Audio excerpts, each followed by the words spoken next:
السلام علیکم ورحمۃ اللہ وبرکاتہ.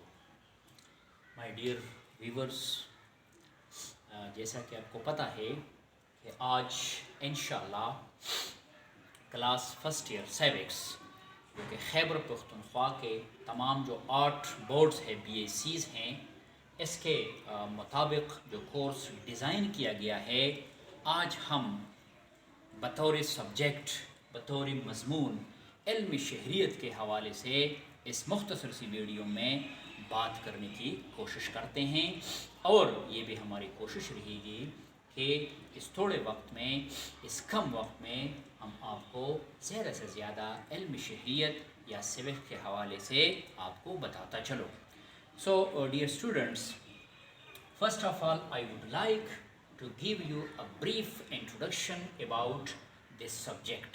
آپ کو تو ویسے پتہ ہے، آپ کے سامنے ہے آپ کی کتاب کہ what is civics. civics کیا ہے، علم شہریت کیا ہے. تو سب سے پہلے لفظ civics لاطینی زبان کے لاطینی زبان کے دو الفاظ سے مل کر بنا ہے. It must be clear to you کہ لفظ civics جو ہے، جس کو شہریت اردو میں کہا جاتا ہے، یہ اصل میں بنیادی طور پر فنڈامنٹلی بیسیکلی یہ لاطینی زبان کے دو الفاظ سے مل کر بنا ہے. وہ الفاظ کیا ہے تو آپ کو بتاتا ہوں. وہ الفاظ first one is civis, CIVIS, civis، جس کا معنی ہے شہری. لیکن کون سا شہری؟ شہری ریاست کا باشندہ، جس کو آج کل انگلش میں ہم سٹیزن کہتے ہیں. اور دوسرا جو لفظ ہے جس سے لفظ سیوکس بنا ہے، وہ ہے سیویٹاس.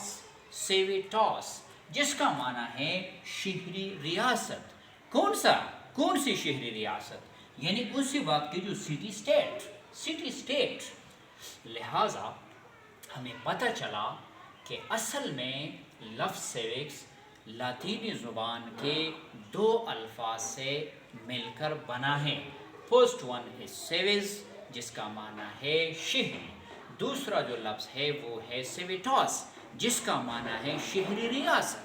گویا کہ علم شہریت یا سیوکس ایک ایسا مضمون ہے، ایک ایسا سبجیکٹ ہے، انسانی علوم کا ایک ایسا شاخ ہے جس میں ہم شہری اور شہری ریاست کے درمیان معاملات، واقعات اور حالات کو بیان کرتے ہیں.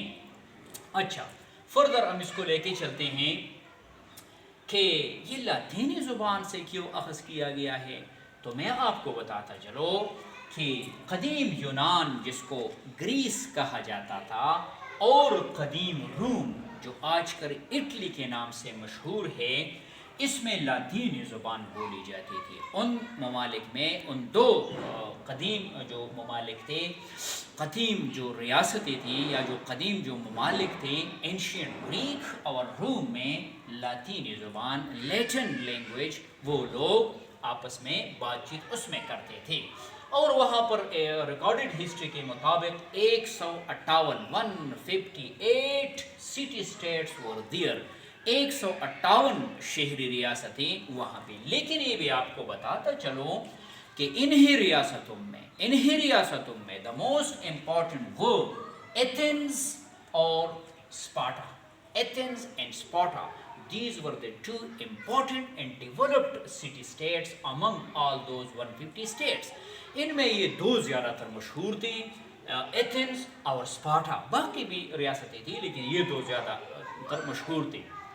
علاوہ ازیں یہ لفظ ہمارے ہاں کس طرح پہنچا، یہ لفظ انگلش زبان میں کس طرح آیا، تو آپ کو بتاتا چلو کہ 1887 میں، یعنی 1887 میں لفظ سیوکس پہلی دفعہ انگریزی زبان میں استعمال ہونے لگا.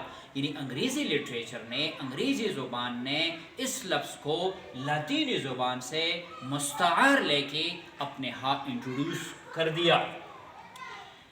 آپ کو یہ بھی بتاتا چلو کہ زمانے قدیم میں، یعنی اینشینٹ ایجز میں، یہ سیوکس جو تھا یہ علیحدہ مضمون کے طور پر نہیں پڑھایا جاتا تھا، کیونکہ اسی ٹائم اتنی ڈیولپمنٹس نہیں ہوئی تھی، اتنا یہ مضمون ترقی یافتہ نہیں بن گیا تھا. اس مضمون کی جو وسعت ہے وہ اسی ٹائم اتنا نہیں تھا، اس لیے یہ علیحدہ مضمون کے طور پر یہ نہیں پڑھایا جاتا تھا، بلکہ پولیٹیکل سائنس کی ایک شاخ یعنی سیاسیات کی ایک برانچ اور ایک شاخ کے طور پر اس کو پڑھایا جاتا تھا۔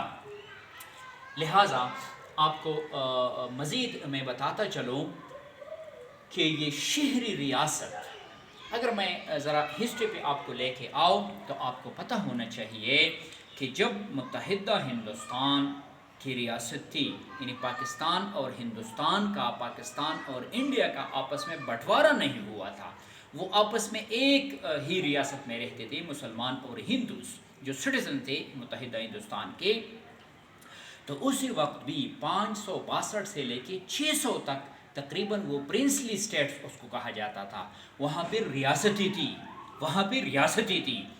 اور آپ کو یہ بھی بتاتا چلو آپ کے کلیئرنس کے لیے، آپ کے مزید وضاحت کے لیے، کہ جب پاکستان 1947 میں آزادی ہم نے حاصل کی 14 اگست 1947، تو ہمارے ہاں بھی بہت زیادہ وہی پرنسلی اسٹیٹس موجود تھی۔ دیکھیے اگزامپل کے لیے ہماری ریاستی دیر، جس کے ہیڈ کو، جس کے بادشاہ کو، یا جس کے حکمران اور رولر کو نواب کہا جاتا تھا، نواب آف دیر۔ اس کے علاوہ چترال، ریاستی چترال ہوا کرتی تھی، اس کے ہیڈ کو اور رولر کو مہتر چترال کہا جاتا تھا۔ ریاست سوات، اس کے رولر کو والی سوات کہا جاتا تھا۔ ریاست قلات، اسی طرح انڈیا میں یہ ریاست جوناگڑھ، ریاست حیدرآباد، ریاست کشمیر، یہ سب سارے کے سارے ریاستی تھی، لیکن اس کے اپنا ایک حکمران ہوتا، یعنی اس کا جو قانون سازی کا ادارہ ہے وہ بھی ہوتا، یعنی حکومت ہوتی اس کی حکومت۔ لیکن انشاءاللہ جب میں آپ کو مزید پڑھاؤں گا ریاست کے حوالے سے، تو سورنٹی جس کو کہا جاتا ہے، اقتدار اعلیٰ کے اختیارات ان کے پاس نہیں تھے۔ باقی یہ تین جو کسی بھی ریاست کے لیے علاقہ یعنی ایریا، ٹیریٹری، پاپولیشن، آبادی اور حکومت کی ضرورت ہوتی ہے، یہ تین چیزیں ان کے